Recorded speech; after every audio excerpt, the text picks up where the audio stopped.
Welcome to the Dream Life is Real Life podcast with your host, Hanna Hermanson, bringing you real life stories of people who realized their dreams to educate and inspire you to create your legacy of abundance now.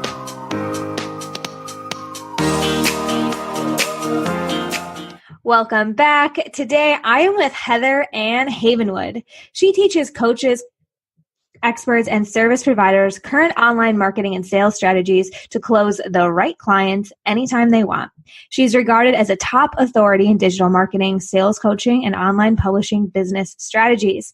Ann has been named Top 50 Must-Follow Women Entrepreneurs by Huffington Post. She has also been named Chief Sexy Boss from her Amazon bestseller book, Sexy Boss, How Female Entrepreneurship is Changing the Rule Book and Beating the Big Boys.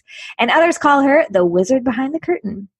So in 2006, she started, developed, and grew an online information marketing publishing company from ground zero to over 1 million in sales in less than 12 months. And then in 2010, she started and grew an online newsletter publishing company from 0 to 1 million in online sales without a product.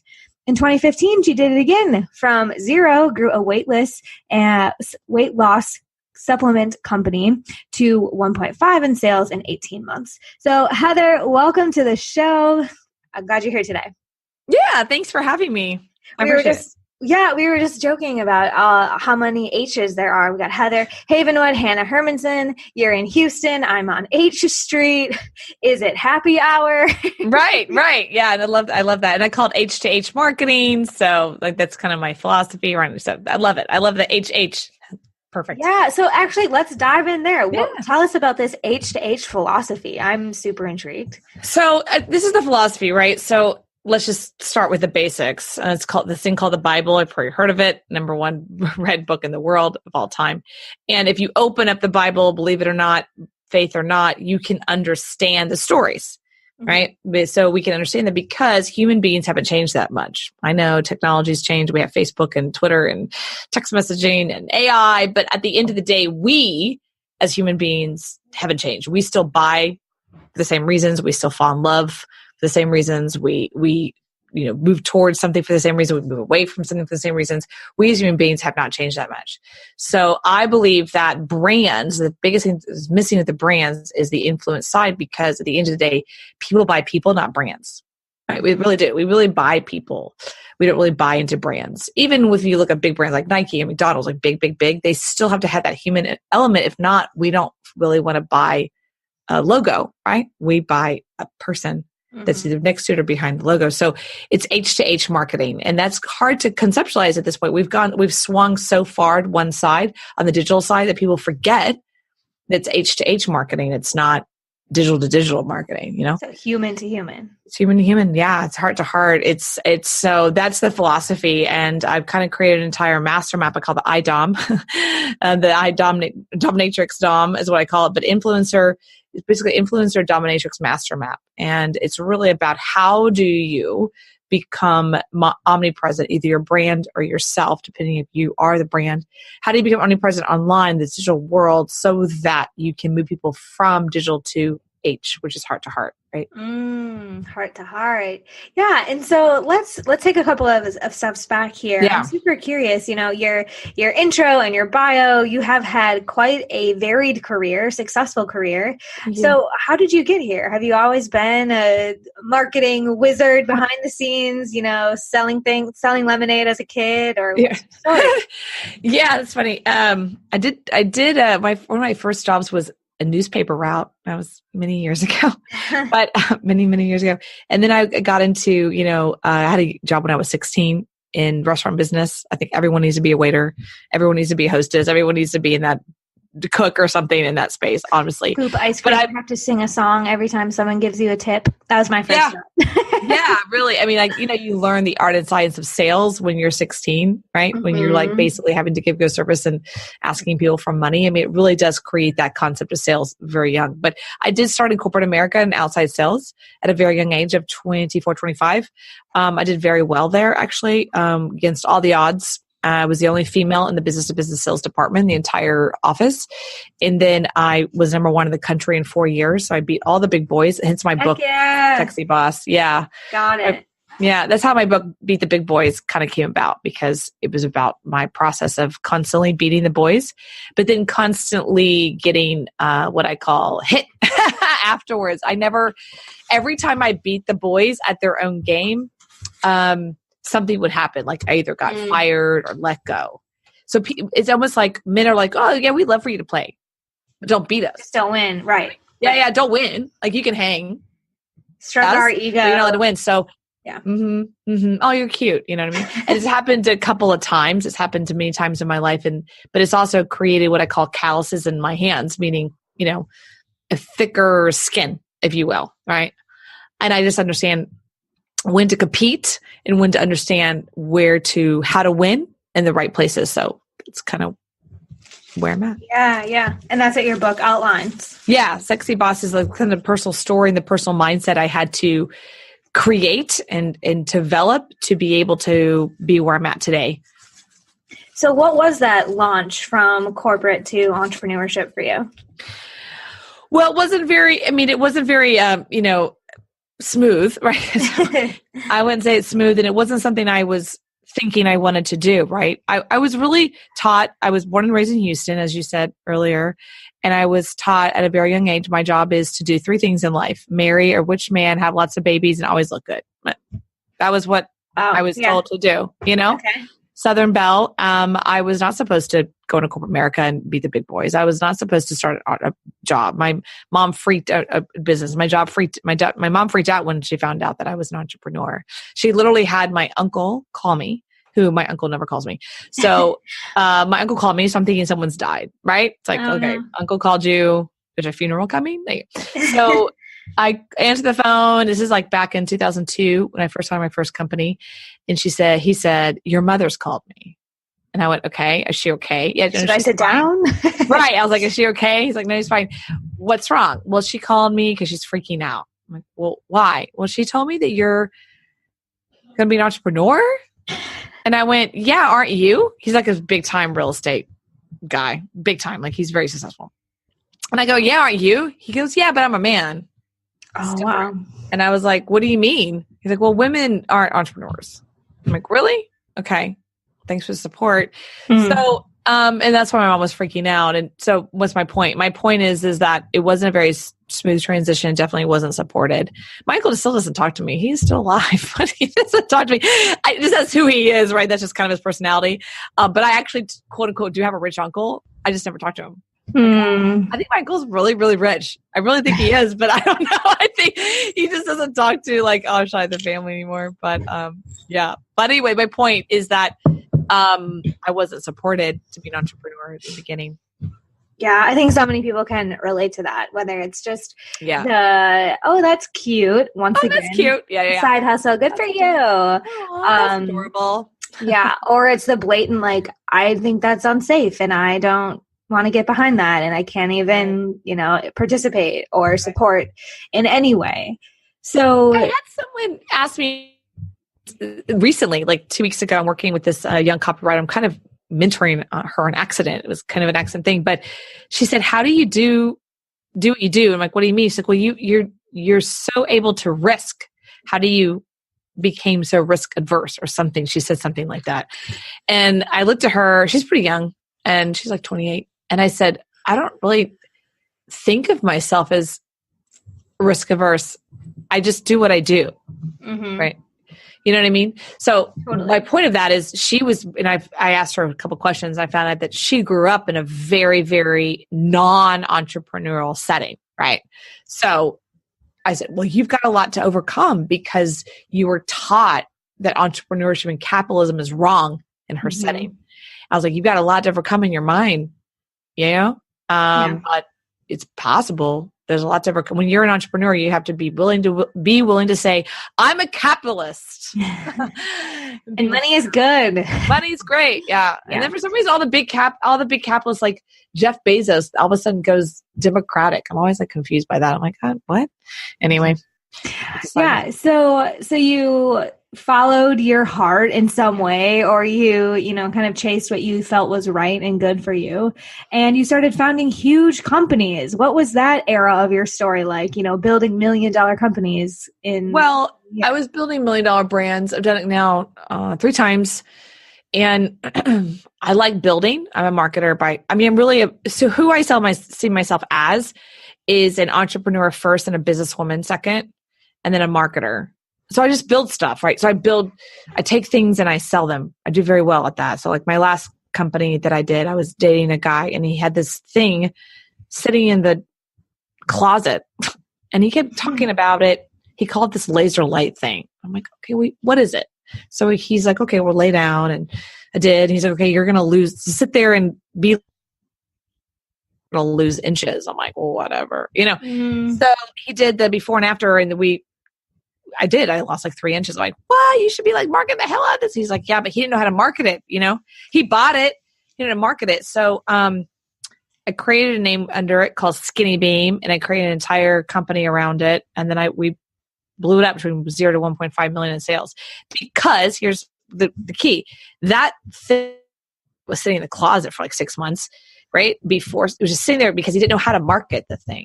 Right. So it's all about how you market the thing. There's a thing called Chia Pet. I mean, whoever made Chia Pet's millionaire. It's all you market the Chia Pet. You know what I mean? Mm-hmm. So it's not about the thing. It's about the marketing of the thing. Yeah. And that's what I love to do. Yeah, there was another podcast episode with my friend Paul, and he talked about how every business is a marketing business, right? Like every business is a marketing business. Pool noodles and Chia Pets, right? And dentistry, lawyers, chiropractors. So why is one chiropractor more than the other? Go ahead. Yeah. So how does someone go from like the idea or the willingness to step out on the entrepreneurial branch and start to build a brand, even if they don't have a product, right? Like you said, some of your businesses haven't been product based. So how do like coaches and consultants and service based people start to build the need and the awareness around what they do? So here I start with the triangle. So imagine there's a triangle. Okay. Like if you want to take a piece of paper and put a triangle, and there's 3 points of a triangle. Okay. So this is what I work with my clients on, and they have to have all 3 points to really have something to work. So the 3 points are message, one is market, and one is media. All right. So let's go down to 3. So what is your message? Right. So what actually is the message to the market? So some people say message first, market second. Some people market first, message second. It depends. But what is that message to the market such that they're going to purchase or come towards you at least, right? If you don't have a product. The market is like, who are you going to talk to? Who are you going to focus on? Mm-hmm. I say go niche broad. Niche broad means you're niched, but not super niched. So don't go, a half an inch wide and 10 miles deep. Go like 2 inches wide and 10 miles deep. But what you don't want is everyone, which is 1,000 miles wide. So then what's your market? What's your message to your market? And that can take a while. Those 2 pieces, what's your message to your market, message to market. And then the third piece, which everyone loves to go to first, is the media. So what's the media? The media is like, we're doing Facebook ads. That's a media. Right? Doing podcasting. That's a media. Mm-hmm. We're doing billboards. That's a media. We're doing full page ads in a magazine. That's a media. People are so quick to do that. Yeah. The outward facing. Their message to market. So it's like, I focus a lot on the message to market first and then go, okay, what's the best media for that message to market? You go backwards. Yeah. A lot of people they do that and they don't look at the whole picture. Right. Yeah. I always talk about like, just throwing paper airplanes at people. Like, they never land actually. They just kind of blow away. So tell us more about this going 2 inches wide, like the niche philosophy that you have, because, we hear if you're talking to everyone, you're talking to no one, and the riches is in the niches. But how do you help people identify the difference between 2 inches and 1.5 inches wide? So that's a great question. So I always tell people, like 1 to 2 inches wide and 10 miles deep. That's where the money is. And I agree with you, riches in the niches. It's just like, I agree with that statement. I do. And there's like caveat to that. What does that actually mean? So when I look at a client or even myself, or let's say the Skinny Beam, that was a great one because it was easy. He was trying to market it to men. I'm like, forget that. You want women, right? Women to 40 to 50, right? That's the market. Boo. I said, you're going to get men, but how you get the men is through the women. So we would get men, but the men would be like, I'm here because my wife told me to be, right? So you got to be clear on that. And so we're talking on Valentine's Day. I'm not sure this is going to come out, but, and I love the fact that a lot of times, a lot of the marketing on Valentine's Day is actually geared towards the women. And the men are buying it. Yeah. Yeah, the men are buying it. Like, I want that, honey. Mm-hmm. Oh, okay. You know what I mean? Or in my gym right now, in what I call the bathroom stalls marketing, right? Which is always awesome. In the women's bathroom stalls with all the marketing they have, and those are pretty kind of expensive because there's limited. So there's a higher expense to that. Is the testosterone low T centers here in Austin. Why would they be marketing the women? Because they know the women are the ones like, yo, babe, like things aren't good over there. You know, like, here's this number. They actually have a study around that, like between like 70 to 80% of the call-ins for low T are from women setting the appointment for their husbands or men. Right? Cologne, men's colognes bought by women. Yeah. So you need to understand who is taking action in the market. Yeah. You know, yeah. So men's cologne, it's like, I think the stat of men's cologne is literally like 80-90% of the buyers of men's cologne are women and going buy, wear this or go thing tomorrow 10, right? Because men won't take that action, but you'd think it'd be geared towards men buyers, but it's not. I love this. It's a very different way of approaching or just having a mindset of market research because I know a lot of people who are like, well, this is my passion. I'm just going to put it out there. And as I've gotten deeper into the business and marketing world, it's like, that's great, cute, good starting point. But like, what need are you filling? What piece of the market and what is the message? And now I really, I'm going to be asking this question to myself and clients. It's like, who's taking action in this market? That's huge. Right. Great. Yeah, who's taking the actions in the market? And I love the low T because it's very counterintuitive. I'm sitting there and taking a pee or whatever, and I'm staring at this like low T offer. Is your man low T? Does he have these symptoms? You're like, this is so brilliant. Because the women are the ones who see the men foggy and all these different. They see it. Women see it, right? Men are like, oh, I just don't feel good. It's like, well, it's because your T's. No, honey, I'm just tired. No, you got low T. Fine. I'll call the number for you. I was making the appointment. You just show up. Right? Yeah. So you got to really define who actually is the real market. And what is the message for them? Yeah. Is it the fogginess? Okay. So I do want to make sure we get a little bit of time to talk about sort of your influencer and your omnipresence methods when it comes to that media corner. So walk us through how we become, an influencer with our brand. Yeah. So there's a whole concept of, for a long time, was be the authority, be the expert. And I agree with that, but the next level and where we're at today is really understanding that people buy people and heart to heart. Why influence marketing is so critical, either you being an influencer or as a brand, you're buying into influencers, is because a couple of reasons. One, ads. So let's say you go to a blog or, like a big one, like a CNN or Fox News or USA Today or something, like a big newspaper or Huffington Post. You have the content, right? You're reading the content, the article, but then around the article is like all these ads, right? So the ads are constantly competing against the content. So why not just be the content? Well, that's how you tap into the influence market. So the influence market is really understanding that it's being a content creator. So I have this thing called the IDOM, which is the Influencer Domination Master Map. And it's understanding how you actually become an influencer or your brand become an influencer with only 4 hours a month, right? So 4 hours a month, which is 4 30-minute podcasts. How do you take that content like you're doing right now and distribute it in such a way where you're what I call omnipresent online? You're dominating an industry. So you're dominating a particular message so that people are constantly attracted to you to come towards you with their message brand, right? That's the master map. And that's the critical piece of where we're at today. Because here's what it all comes down to, okay? We, as humans, are paid for our value in the marketplace.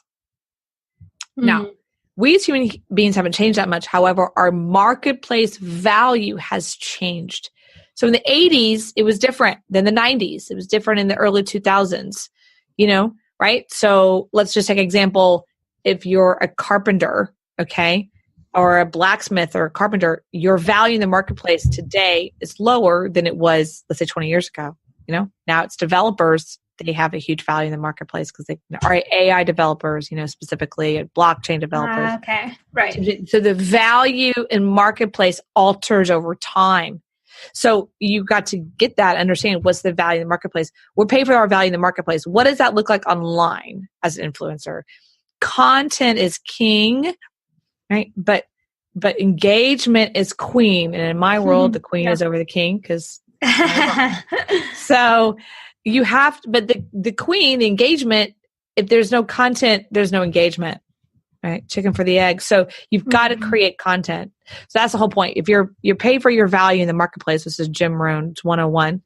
How do you make value in the marketplace? And that is where we're at today is content, massive content, not like content, like massive content.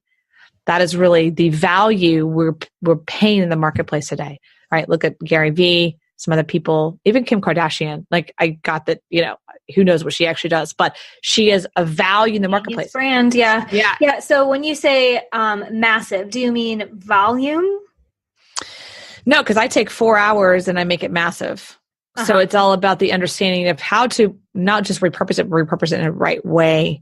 Right. So that people can come towards you, so you can dominate, so you can influence, dominate, master map. So that's the key. That's like the message. No one taught me this. I had to figure it out, So this after years and years and years of like doing it wrong, I've now like developed this master map that I now teach people or do for them, depending on the client, right? We do have a program that's done for you, but most of them come to me and go, how do I?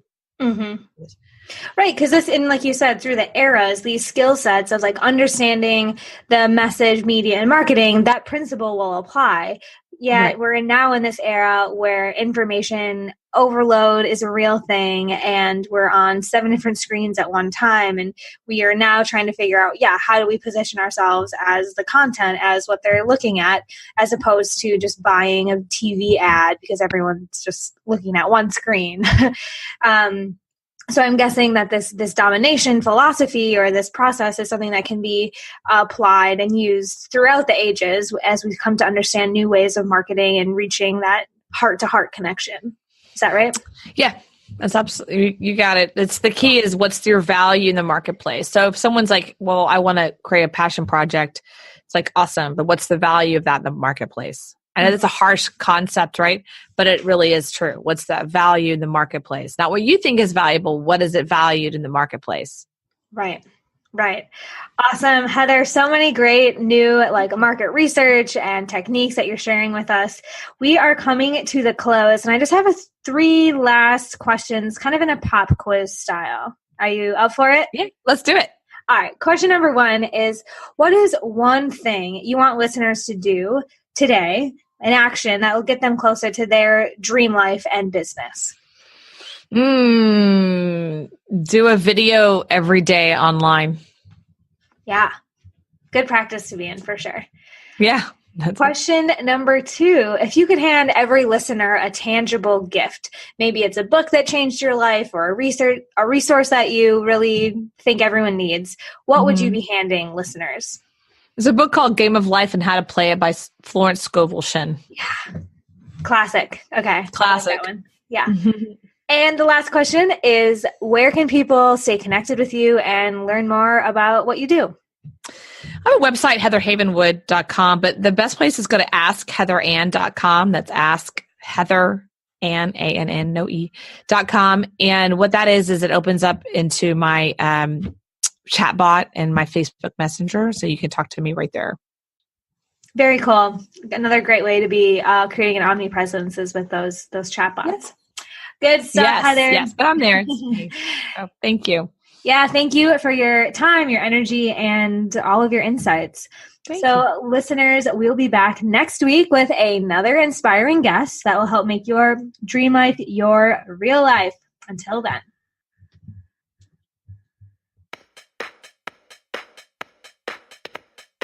You've been learning how to make your dream life your real life with Hanna Hermanson. To get the resources mentioned on today's show and to listen to past episodes, visit www.dreamlifeisreallife.com.